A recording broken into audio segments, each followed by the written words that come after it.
Hi viewers, good morning. ఈరోజు మీకు ఒక సత్యం చెప్తున్నా అండి. నీ దగ్గర డబ్బున్నంత వరకు అందరు నీ దగ్గర బావిలో కప్పల్లాగా వస్తారండి.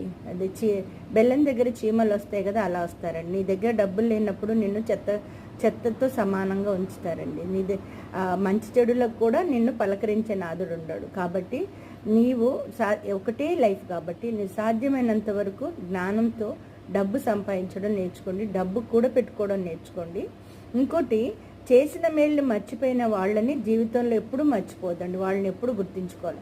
ఎందుకంటే స్వార్థంతో కూడిన ఈ లోకంలో ఇలాంటి వాళ్ళక మేము సహాయం చేసింది, ఇలాంటి వాళ్ళక మనం ఆదరించింది అన్న గుర్తింపు మనకు ఉండాలి. ఎందుకంటే నువ్వు మంచి చేసావు అనుకో, నీ మంచి ఎక్కడికి పోదు. చెడు చేసే వాళ్ళకి తోడు ఉంటుంది. అర్థమైందా? బైబిల్లో మాట ఉంది ఏంటంటే, బీదవారిని కనికరించువాడు దేవుడికి అప్పిచ్చిన వాడితో సమానం అంట. నువ్వు బీదవారిని కనికరించావు అనుకో, నీ మేలు ఎక్కడ పోదు. విత్తనం వేస్తే చెట్టు వస్తుంది. చెట్టు ఈ రోజు కాకపోతే రేపైనా, రేపు కాకపోతే 5 సంవత్సరాలకైనా ఫలం ఇస్తుంది. అర్థమైందా? అలాగే నీ మంచి నీ దగ్గరే ఉంటుంది. నువ్వు దేనికి చింతపడకూడదు. కానీ స్వార్థపరులని, తర్వాత చేసిన మేలు మర్చిపోయిన వారిని మాత్రం దరిదాపుల్లో రానివ్వద్దు. ఇది నగ్న సత్యం, జీవిత సత్యం.